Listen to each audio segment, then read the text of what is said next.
Bonsoir à tous. Ce reportage aurait été impossible à réaliser il y a quelques années en Suisse. Si nous pouvons vous proposer ce soir le témoignage face caméra de jeunes sportifs abusés physiquement, psychiquement et sexuellement, c'est que quelque chose a changé brutalement en quelques mois.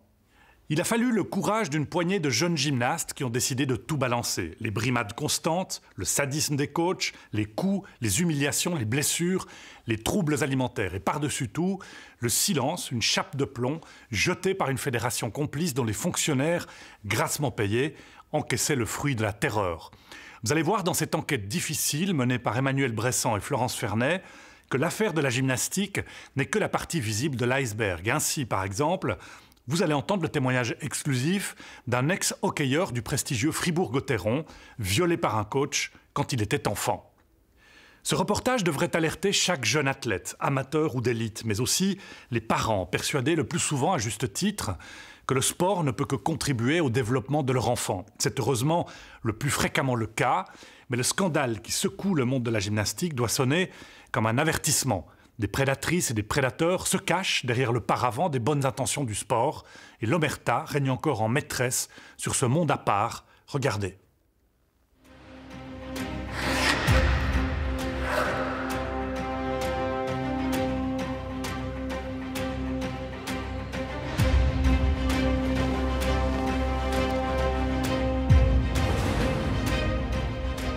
Le sport véhicule de nobles valeurs. Le sens de l'effort, la volonté, le courage, le respect. Des corps poussés à l'extrême pour valoriser les âmes, le sport brandit comme un emblème. Mais les plus belles médailles cachent parfois des blessures profondes.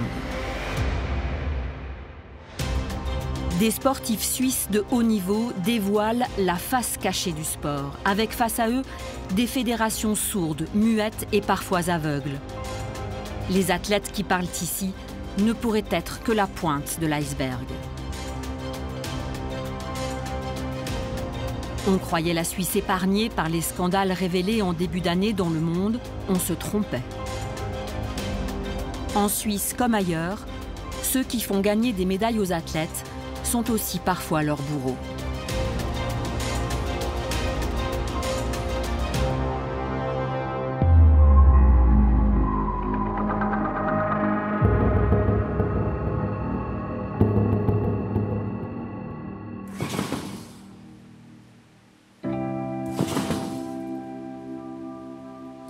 Notre enquête commence à Crans-Montana. C'est là que Simon Progin s'entraîne. Simon Progin est un ancien champion de trampoline de l'équipe suisse, 3e au championnat d'Europe 2017. C'est le plus haut titre de son palmarès. Mais quel chemin pour en arriver là? Pour la première fois publiquement, il raconte son calvaire.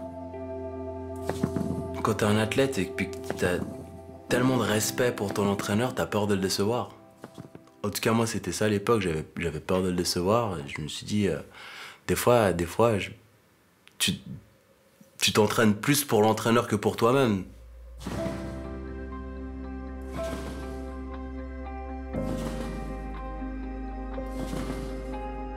Bah, au début, cet entraîneur, pour moi, c'était un maître à penser, en fait.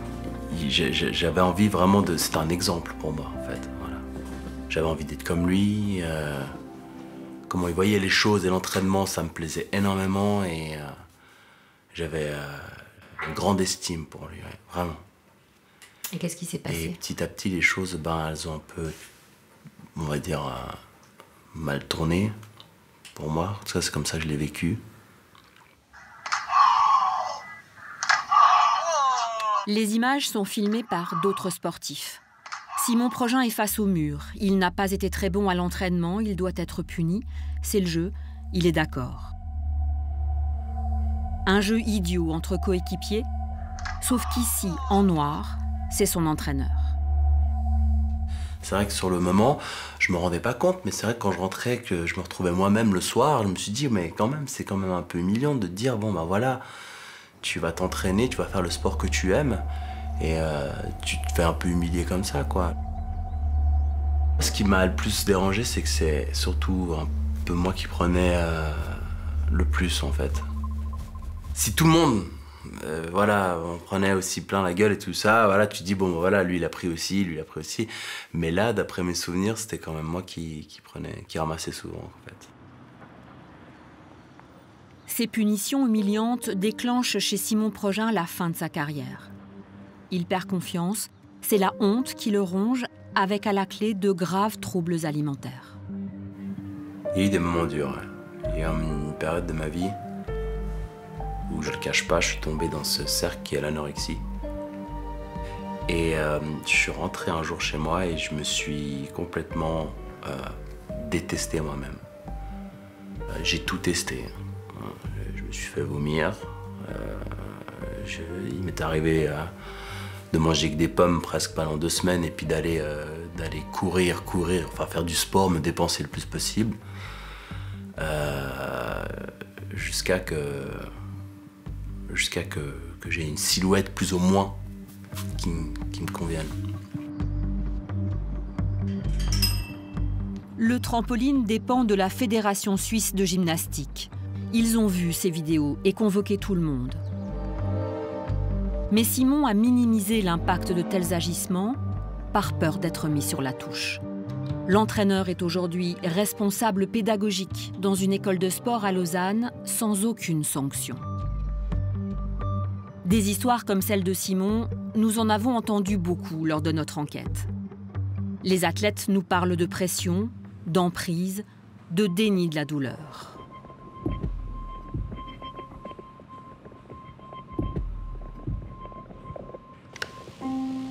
L'exemple le plus frappant est peut-être celui de la gymnastique rythmique. Les médecins le disent tous, c'est la pire discipline pour le corps des filles. C'est pas un sport qui suit ce que le corps fait naturellement. Ça va à l'encontre de ce que doit faire le corps et c'est vraiment le sport le moins recommandé physiquement. Les articulations aussi, elles sont poussées dans tous les sens, au maximum à chaque fois. Ouais. Et si c'est pas bien encadré, ça tourne mal. Ouais. Sa souplesse et sa grâce l'amèneront plusieurs fois sur la plus haute marche du podium en Suisse. Médaille de bronze au championnat sud-américain. Carla Corminboeuf s'entraîne 20 heures par semaine dans son club de gym de Genève et depuis l'âge de 6 ans, elle multiplie les compétitions.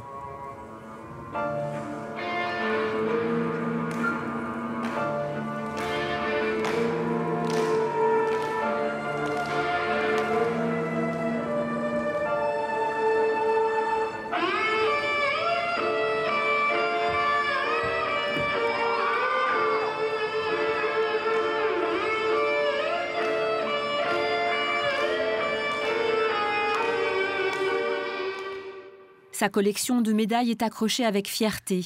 Des médailles de joie et de douleur, une vraie douleur. Clara le dit, elle a mal et elle n'est pas la seule. Mais à l'époque, elles n'ont que 12 ans. On se plaignait de douleurs qu'on avait depuis peut-être 1 semaine, 2 semaines, voire des mois ou peut-être même des années. Moi, personnellement, c'était des douleurs au dos. Pour certaines, c'était autre chose, mais le dos, c'était assez fréquent. Et ce qu'on nous répondait, c'était vraiment t'es une chochotte, t'es une princesse, t'as pas mal en fait. On nous disait qu'on mentait par rapport à nos souffrances corporelles, ce qui était pas vrai en fait, parce qu'on avait vraiment des blessures. Et je pense que c'était le plus dur parce que on avait mal, on nous disait que c'était pas vrai, et puis on devait continuer à forcer en gardant le silence.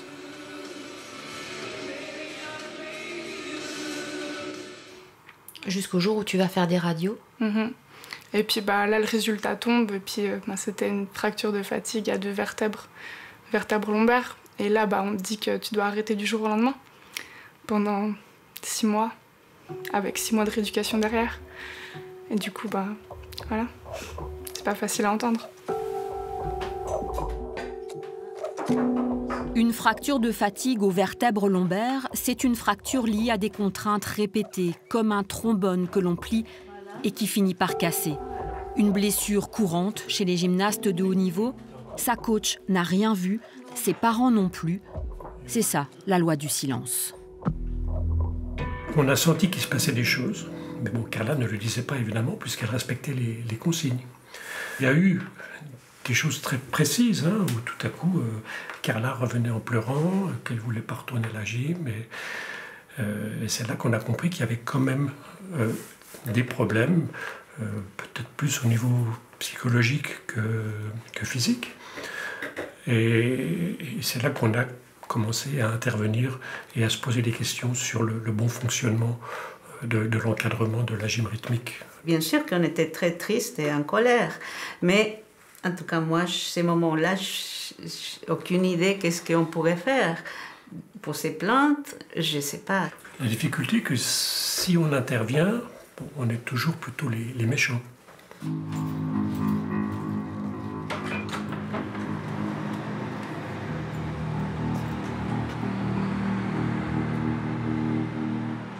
Une fois qu'on a été marqué comme ça reste à vie, je pense. C'est une douleur qui reste présente un peu tous les moments. Et donc tu décides d'arrêter complètement? Et donc, ouais, c'était trop difficile de continuer ce sport sans pouvoir aller au maximum. Je me disais, si j'avais pas été blessée à mes 12 ans, j'aurais pu faire tellement plus. Et c'est super frustrant. Du coup, j'ai décidé d'arrêter.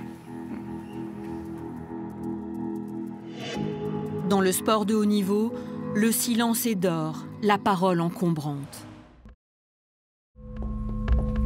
À la DISA, le département interdisciplinaire pour la santé des adolescents du CHUV à Lausanne, on n'hésite pas à parler d'omerta. Pour la briser, Emmanuel Ambresin crée avec Stéphane Tercier en 2017 un service rien que pour les cas de maltraitance dans le sport. Il y a des problématiques de silence à tous les niveaux, si on veut. C'est qu'on a en général déjà un jeune qui s'est construit dans son rêve d'enfant de devenir un athlète, une star, de faire ça dans sa vie. Donc lui, il a partagé ce rêve, et puis on a des parents qui l'ont soutenu dans cette idée-là, qui ont voulu faire bien pour leur enfant, puis de l'aider à pouvoir accéder à son rêve. Après, on a ces entraîneurs partout qui vont essayer de les coacher, de faire aussi l'arrivée à la compétition. Et puis, ce qu'on voit, c'est que quand ça commence à pas aller, eh bien, le réflexe, il est plutôt de serrer les dents. Dans le sport, c'est plutôt serre les dents, on avance, ça fait partie de l'enjeu du sport. Et puis, on intègre ça comme image qu'en fait, si on veut y arriver, ça fait partie des choses normales.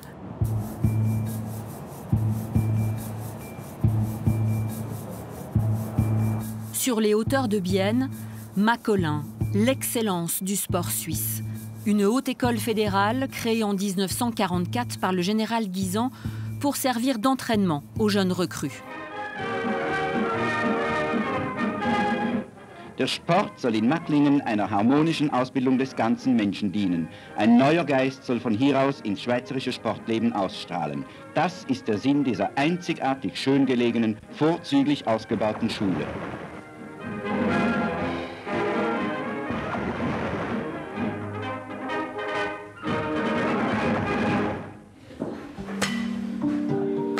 Depuis 76 ans, le lieu accueille des générations de sportifs d'élite dans tous les domaines pour un développement harmonieux. Mais dans ces infrastructures de rêve se cache parfois une toute autre réalité. Isolée, à l'abri des regards, cette salle est réservée à la gymnastique rythmique, l'élite de l'AGR. On l'appelle la salle du bout du monde. Elles ont toutes environ 14 ans quand elles arrivent à Macolin, comme Lisa Rusconi. Lisa a passé toute son adolescence dans cette salle de 2012 à 2017. J'étais une fille joyeuse, avec un objectif, c'est de participer aux Jeux Olympiques en 2016 à Rio. Et j'étais prête à tout sacrifier, à tout donner pour atteindre cet objectif-là. T'étais prête à sacrifier quoi? La famille, mes amis, tout ce qu'il y a autour, sortir le soir, les anniversaires, même la nourriture. Et ouais, même l'école des fois.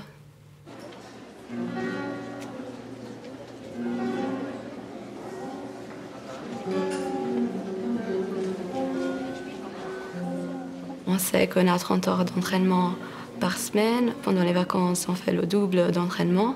On sait ça. Et on accepte ça parce qu'on a un but.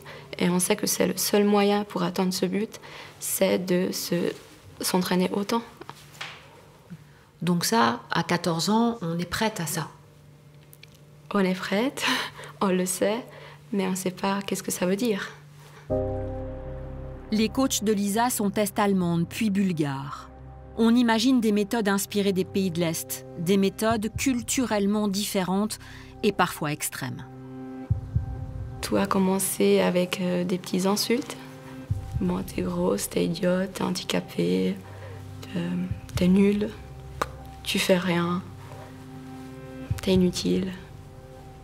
Ensuite, si vous ne faites pas 5 fois l'exercice en faute, vous n'avez pas le droit de boire. Même si moi, j'avais les lèvres complètement blanches et j'en pouvais plus en fait. Mais c'est si simple. Tu prends ta gourde et tu bois. Mais on n'avait pas le courage de le faire parce qu'on avait peur des conséquences.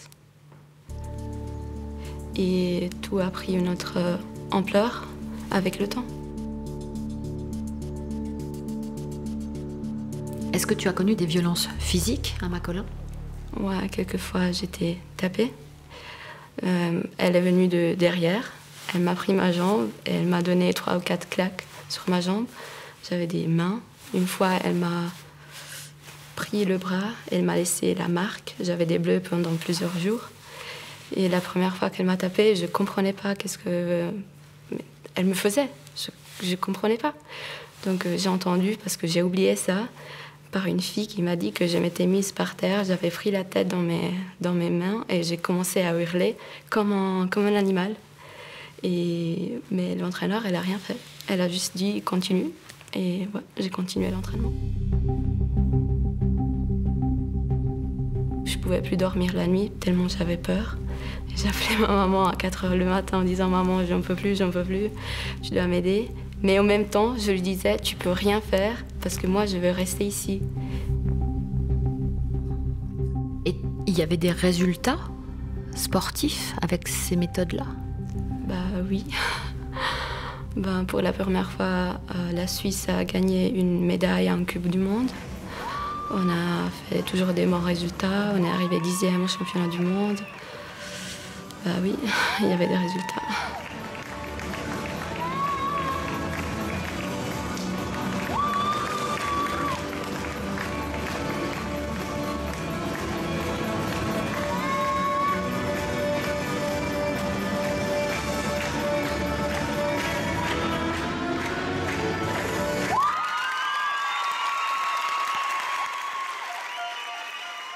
J'avais parlé avec une psychologue à Macolin. Je lui avais dit qu'est-ce que m'était arrivé. Et sa seule solution, c'était « mais va parler avec elle ». Mais moi, j'avais pas la force, j'avais pas le courage. En plus, c'était elle le problème. Et c'est là que je suis tombée en dépression. J'avais des idées noires. Et ouais, je devais prendre des antidépresseurs, des tablettes pour dormir. Lisa est restée 6 ans à Macolin, de 2012 à 2017. Mais les problèmes existaient déjà depuis bien longtemps. Il y a 15 ans, en 2005, quand Marine Perrichon y monte, elle a 12 ans. Les 2 coachs à l'époque sont 2 femmes des pays de l'Est, Vesla Dimitrova et Heike Netsvich.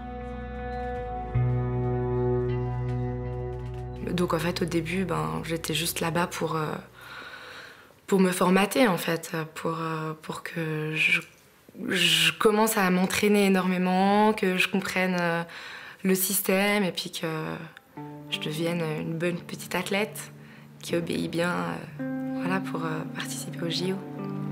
Et moi, je trouve que ce qui était particulièrement compliqué pour moi, c'est qu'on pouvait être pesé à n'importe quel moment. C'était une forme d'incitation à l'anorexie?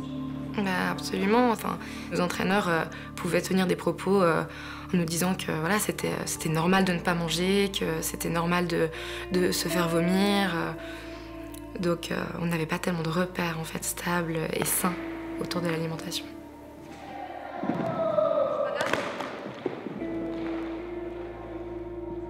Dann geht er ein bisschen im Kreis und dann ist er wieder falsch. Tout ce qu'on nous a infligé là-bas, les insultes, la façon de nous parler très dénigrante, le rapport à notre physique, à notre poids. Tout ça, c'est quelque chose qui était tellement fort, qui était tellement quotidien, qu'au bout d'un moment, ça s'est ancré en moi, en fait. Et puis, j'avais des mots envers moi-même très, très durs. Et en fait, j'étais mon propre bourreau, parce que quand je me regardais dans le miroir, je me trouvais obèse. Et à un moment donné, j'ai été aussi méchante et aussi dure avec moi-même que l'étaient les coachs. Et tout ça pourquoi? Et tout ça parce que j'essayais de répondre à des attentes, à des critères pour avoir un tout petit peu d'approbation, en fait. Je me suis rendu compte après coup que j'existais à travers mes coachs et j'existais à travers ce qu'elles voyaient et ce qu'elles me renvoyaient de moi-même. Et du coup, c'est pour ça que je me suis auto-infligé ça, je pense. Parce que j'avais l'impression d'être personne et que j'existais seulement à travers eux.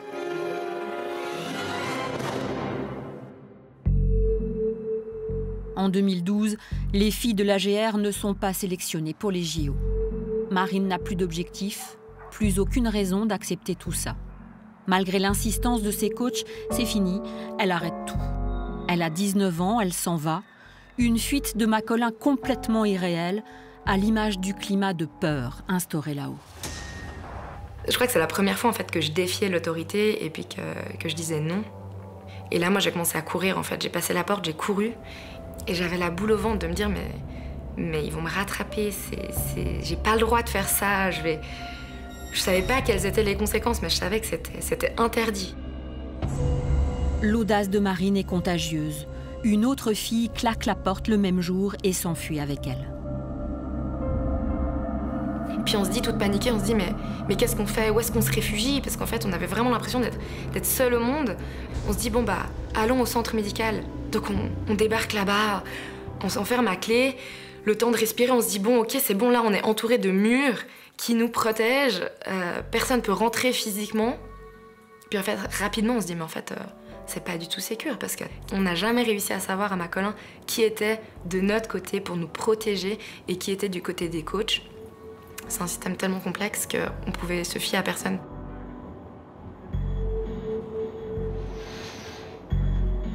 Si les coachs vous rattrapent, vous aviez peur de quoi? Il y avait une pression psychologique énorme. Et c'est très compliqué à décrire ce climat de peur constante, en fait. Mais quand j'étais dans ce système-là, en fait, c'était atroce, c'était inimaginable. J'avais vraiment l'impression qu'ils allaient me tuer si j'obéissais pas. Tellement j'avais peur, j'avais la peur au ventre.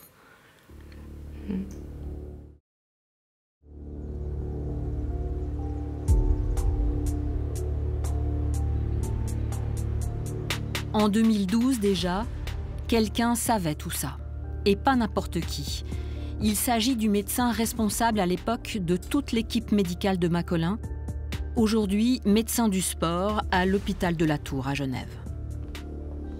On voyait quand même de temps en temps les filles venir parce qu'elles avaient des blessures.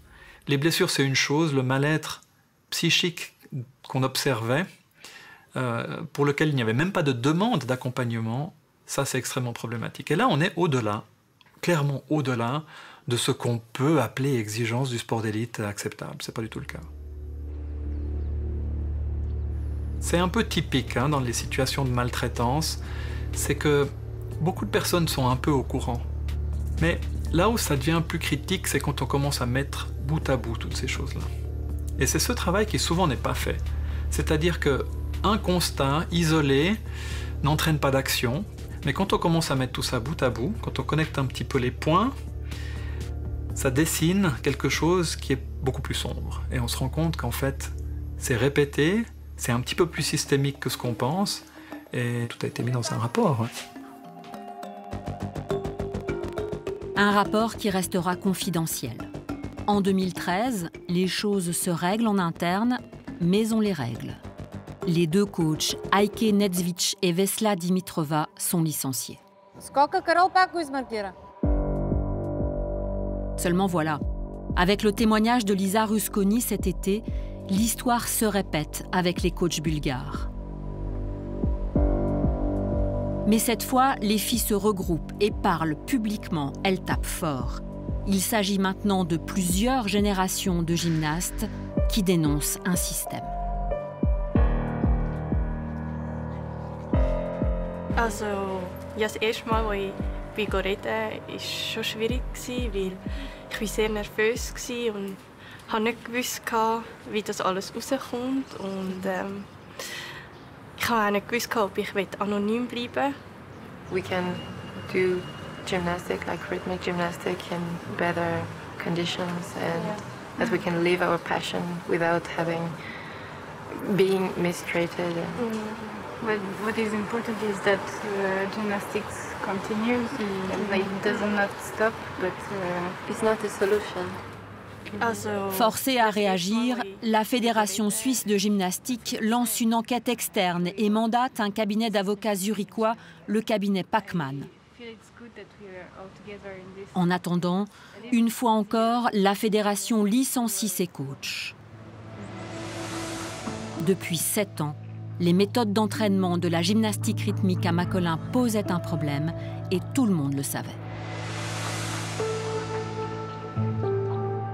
Quand j'ai vu les témoignages, je n'étais pas surpris parce que nous avons eu connaissance de certains problèmes dans la chair. Depuis 2013, vous alertez la fédération pour dire il y a des problèmes, ça ne va pas? Bien sûr, et je pense aussi que la fédération a pris certaines mesures pour changer la situation. Et comme je dis, on a aussi eu des bons moments, mais je pense que l'intérêt de changer des choses n'était pas toujours le même. Mais quand je vous entends, vous alertez quand même la fédération de gymnastique pour dire ça va pas, les méthodes d'entraînement sont pas acceptables depuis 7 ans. Là, en 2019, on a clairement informé la fédération qu'on aimerait changer des choses et ils ont commencé maintenant de réaliser des mesures, mais ça dure parce que c'est une fédération démocratique. Il faut toujours demander tous les personnes incluses et responsables. Mais maintenant, ils sont vraiment en train de changer des choses. Mais j'ai aussi pensé que ça prend un peu beaucoup de temps. Oui. Avec ses 370 000 adhérents, la fédération de gymnastique est la plus importante de Suisse. Encore à sa tête jusqu'à la fin de l'année, son directeur Rudi Ediger. Au-dessus d'elle, l'Office fédéral des sports, l'organe de tutelle dont dépend Macolin, dirigé par la conseillère fédérale Viola Amert, et Suisse Olympique, garant du respect des règles éthiques de toutes les fédérations. Ce sont eux qui tiennent le porte-monnaie et décident de la répartition des budgets entre les fédérations. Plus il y a de médailles, plus il y a d'argent. En 2020, sur 73 millions, 1,7 million vont à la fédération de gymnastique. Suisse Olympique était-il au courant de ce qui se passait à Macolin? Qu'ont-ils fait depuis tout ce temps? Les fédérations ont-elles le devoir de vous informer quand il se passe quelque chose qui n'est pas conforme aux chartes éthiques? Bon, officiellement, ils ne sont pas obligés, mais nous, on est très proches aux fédérations. On a des meetings régulièrement. Alors, normalement, on entend s'il y a des problèmes, ils sont ouverts parce que nous, on est là pour les soutenir. Alors, c'est pour ça que normalement, ils discutent les problèmes qu'ils ont avec nous. La fédération de gymnastique est-elle venue vous voir pour vous dire qu'il y avait des problèmes avec la gymnastique rythmique à Macolin? Bon, moi, personnellement, j'ai appris comme premier quand j'étais contacté par le centre régional de Bienne. Le centre régional de gymnastique de Bienne. Exactement, oui. C'est un peu compliqué de dire en français. Oui. Donc pas par la fédération? Dans ce cas, non. Mais, alors, pardonnez-moi, vous n'êtes pas un organe de contrôle au-dessus de tout ça, justement? Si une fédération ne respecte pas la convention, ou bien la charte éthique, c'est clair, nous, on a des possibilités. Surtout si c'est systématique, alors on aura la possibilité aussi de stopper les paiements. Et ça, vous le faites parfois? Jusqu'à maintenant, ce n'était jamais le cas. Par contre, c'est clair, nous, on cherche toujours la discussion avec la fédération pour trouver une solution. Pourquoi Suisse Olympique n'a pas dit « Écoutez, si vous n'êtes pas un petit peu plus respectueux des athlètes, on vous diminue le budget, par exemple ?» Ça, personne... Mais après 2013, il y avait un grand changement. Aussi au niveau concept, avec de nouvelles personnes, il faut donner une chance aussi. En clair, Suisse Olympique n'a rien fait, Macolin n'a rien dit. Nous avons, depuis le début de cette enquête, demandé une interview à Rudi Ediger, le directeur de la Fédération de gymnastique. Il ne répondra pas publiquement tant que l'enquête externe demandée au cabinet Pachmann n'est pas terminée. En revanche, il nous propose de leur envoyer les questions par écrit.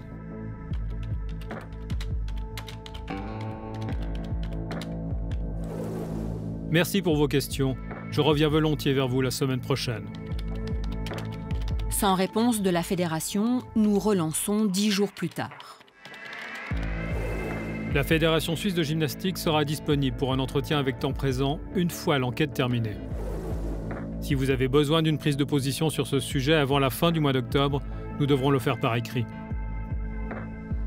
Nous l'avons fait et n'avons jamais reçu de réponse. La fédération reste muette depuis plusieurs mois et pour cause, Rudi Ediger annonce sa démission le 10 novembre.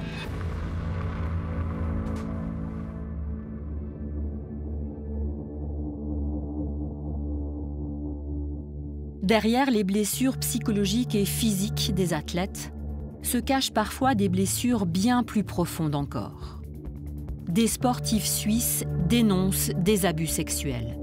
Ils brisent une omerta encore plus pesante, à l'image de toute une série de témoignages partout dans le monde. Le MeToo du sport est lancé. En Suisse, les témoignages sont encore rares, mais pour combien de temps ?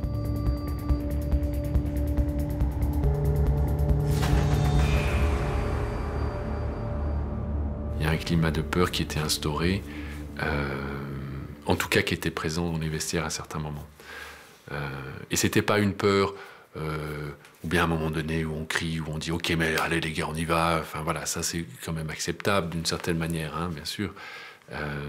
Non, c'était d'un autre ordre. Terrible révélation d'un ancien joueur d'un club de hockey à Fribourg. Yvan témoigne pour la première fois des gestes de son entraîneur du HC Gauthieron quand il était enfant. En fait, il y a un entraîneur, quand j'avais une dizaine d'années, qui a sexuellement abusé de moi pendant qu'on était dans un week-end, en fait, un camp un tournoi, simplement de hockey. Et ça s'est passé voilà, dans un moment où finalement il y avait cette possibilité-là pour lui et littéralement c'était comme ça, hein, de m'enfermer, enfin de me prendre à partie, si on veut bien. Et puis oui, effectivement, c'est encore un peu douloureux pour moi d'en parler maintenant. Mais pour être... Enfin voilà, il m'a demandé de lui faire une fellation. Et voilà, j'avais une dizaine d'années, quoi.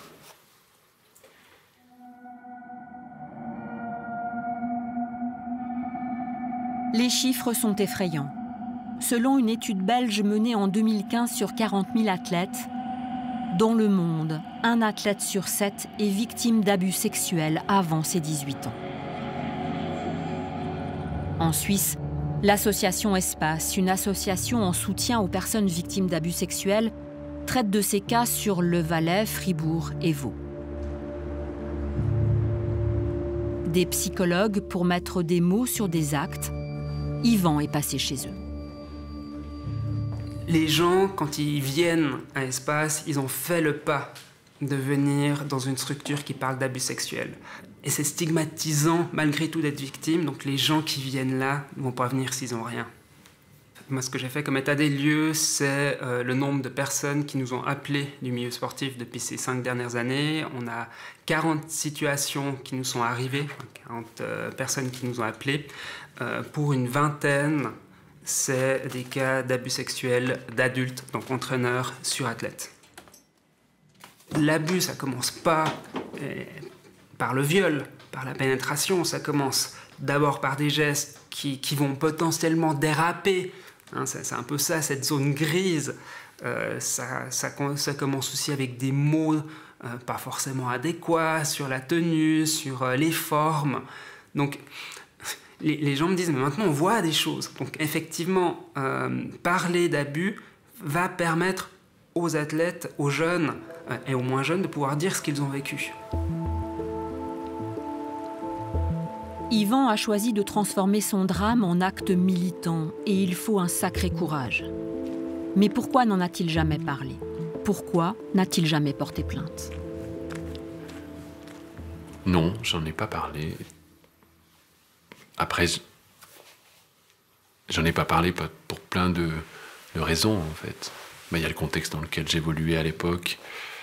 Il y a très rapidement comme un rideau ou une porte qui s'est fermée. Encore une fois, je pense que j'avais peut-être pas la force nécessaire pour porter plainte ou pour signaler et pour aller dans ce sens-là. Le témoignage d'Yvan est un séisme pour le Mitz-Gotteron. Bien sûr, tout cela date de plus de 20 ans, mais les accusations sont graves et les faits ne sont pas prescrits lorsqu'il s'agit d'actes pédophiles sur des enfants de moins de 12 ans. La plainte est toujours possible. Le directeur général du HC Gotteron est abasourdi. C'était quand même une surprise, finalement, puisque moi, ça fait près de 20 ans que je suis dans l'organisation. Alors je pense que ce serait évidemment de manière générale un petit peu naïf de penser que ça peut exister partout ailleurs où il y a des contacts entre des adultes et des enfants et que ça n'existerait pas dans le sport. Donc ça, je pense qu'il faut être clair et assez conscient de cette réalité-là. Et malheureusement, même si je peux comprendre que ce soit pas évident peut-être de déclarer ces actes, de les dénoncer, je pense que toute enquête ou tout début d'intervention débute finalement par le signalement de ces actes. Et on ne peut pas demander aux gens d'agir, les responsables, je parle en particulier, d'agir s'ils ne sont pas mis au courant de ces activités, de ces faits.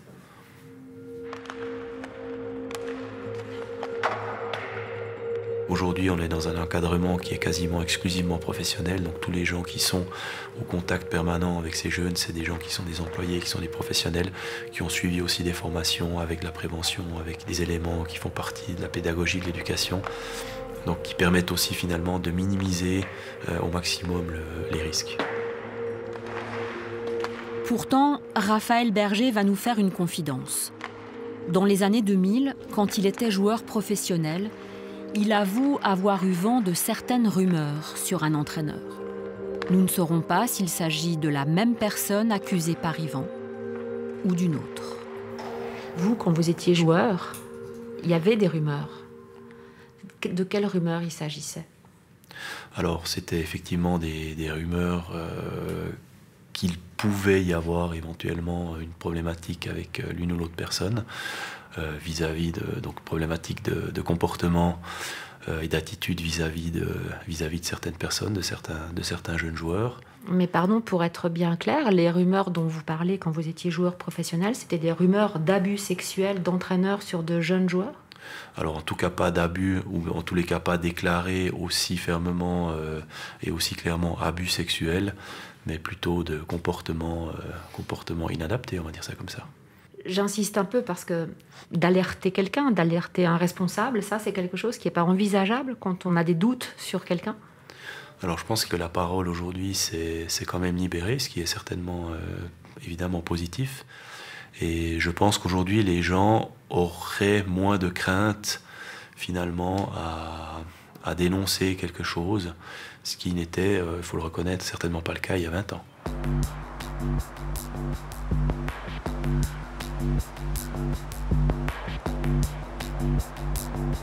Alors je suis pas en colère contre le HC Gauthieron en tant que tel.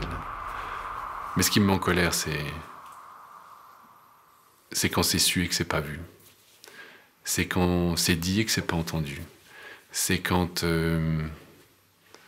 ça continue. Et ce qui me met en colère, c'est quand un pouvoir est mal utilisé. Vous vous sentez comment aujourd'hui? Comment je me sens? Ben, je me sens vivant déjà. Donc ça, c'est déjà un bon signe. Et je peux dire que globalement, je me sens bien. Voilà, c'est encore parfois difficile dans plein de contextes. Et puis voilà, c'est un chemin qui prend du temps, effectivement.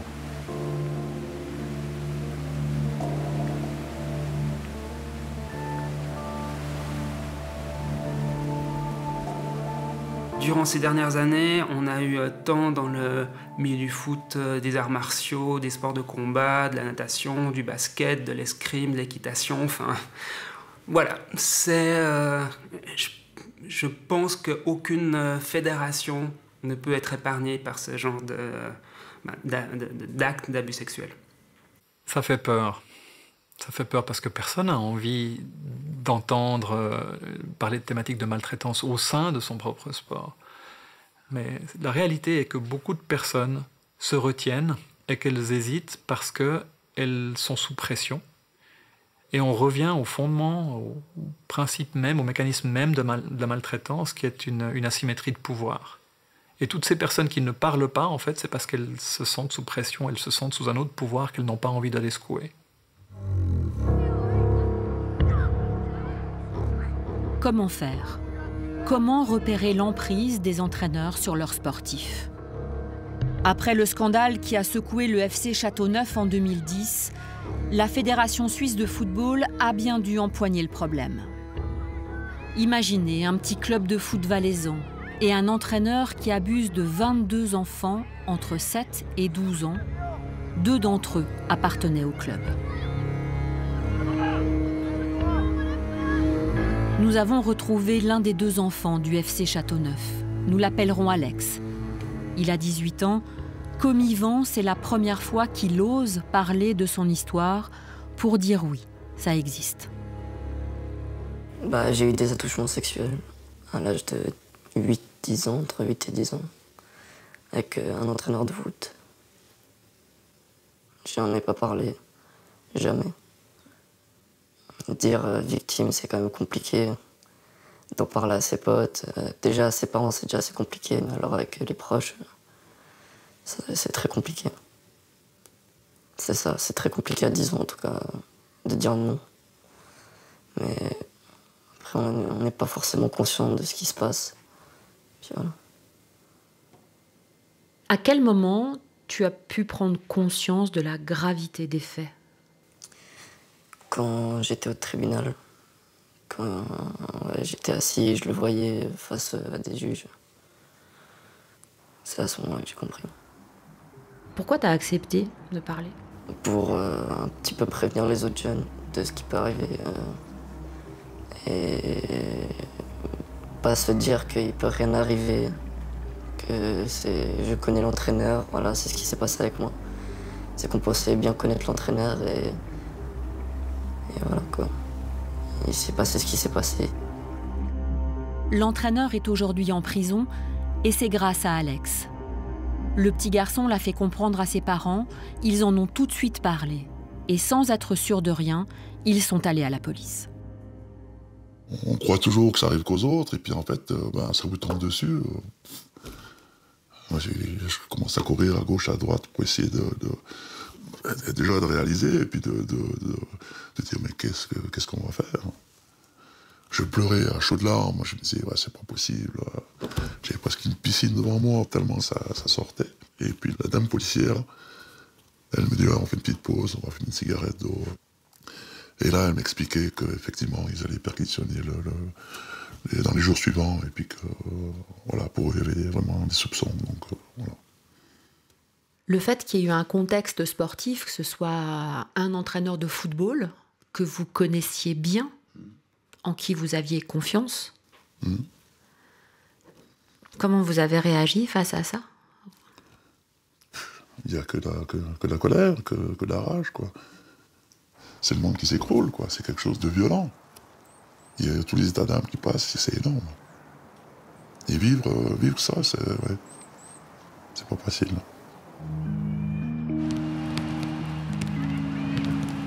Le football a donc ouvert les yeux sur la pédophilie, les abus, la maltraitance dans les vestiaires, et ce n'est pas si évident. On n'a rien vu venir, hein, tout simplement. On a fait face, je pense qu'on a réagi de la bonne manière. D'ailleurs, les parents qui étaient inquiets ont compris assez rapidement également que nous étions, nous le club, également une victime parmi les victimes.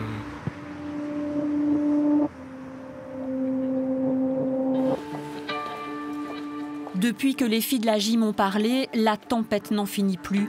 Elle prend des dimensions politiques. La semaine dernière, la conseillère fédérale Viola Amert se saisit du dossier et demande une enquête. Il aura fallu du temps, mais elles l'ont fait avec courage, jusqu'au bout. Bon, déjà, on est plusieurs, et ça donne de la force. Quand on est seul, c'est quelque chose de trop grand.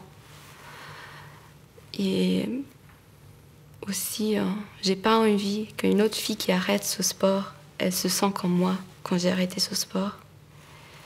Et je trouve encore ce sport tellement beau que je veux pas que la solution, c'est d'enlever ce sport en Suisse. Mais justement, mettre une structure en place qui protège ces athlètes.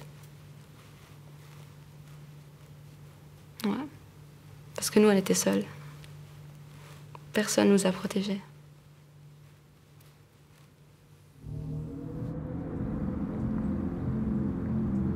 Je crois que ce qui est très difficile, c'est que quand on quitte Macolin, les personnes qui n'ont pas vécu se représentent peu ce que c'est que le sport de haut niveau dans un contexte de maltraitance. Et puis, on se dit aussi, mais on est en Suisse, c'est Macolin, elle doit un peu exagérer. Donc, je trouvais pas tellement de personnes qui pouvaient vraiment comprendre et qui pouvaient vraiment accueillir ce que je disais. Mes parents, ça les a vraiment dévastés.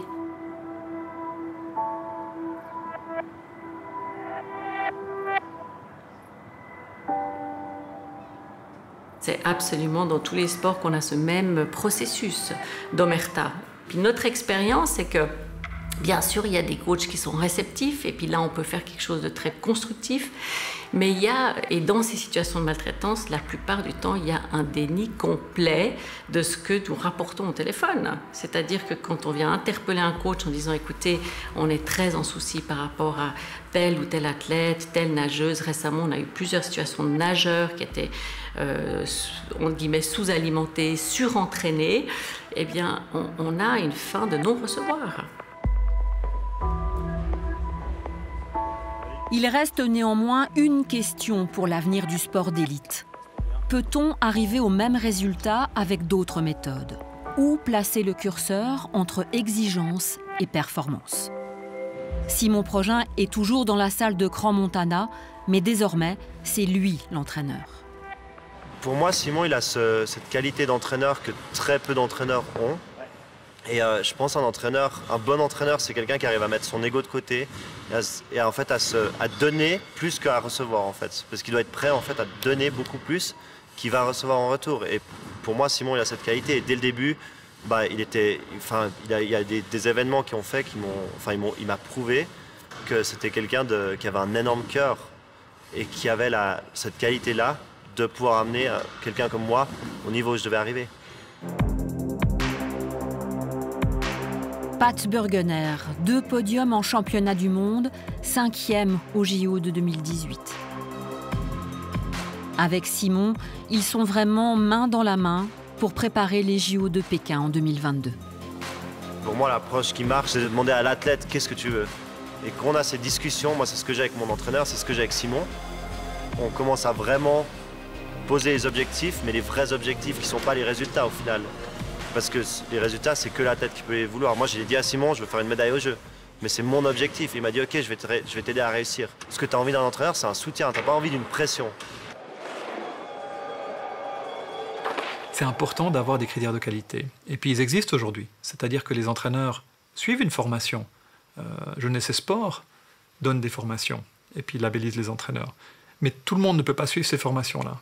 Pourquoi? Parce que on est sur un principe de milice en Suisse. Il y a beaucoup de bénévolat, il y a beaucoup de volontaires dans les clubs, il n'y a pas assez de finances pour payer ces cours à tout le monde, il n'y a pas assez de dissémination des connaissances. Et puis, il y a certes beaucoup de bienveillance, mais quand on n'a pas toutes les connaissances, parfois ça peut se passer mal. Celui-là, il était beau, celui-là. Est-ce que vous pensez qu'on peut changer? Bien sûr, il faut changer ça.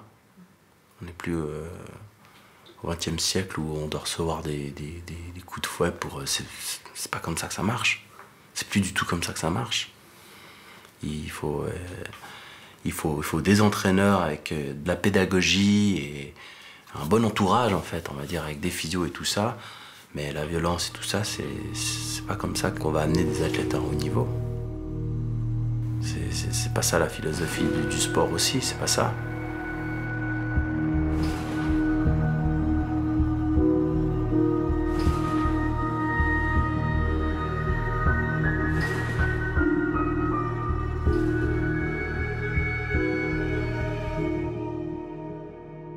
On l'a dit dans ce reportage, le directeur général de la Fédération suisse de gymnastique, en poste depuis 2008, a donné sa démission sans même attendre le résultat des enquêtes.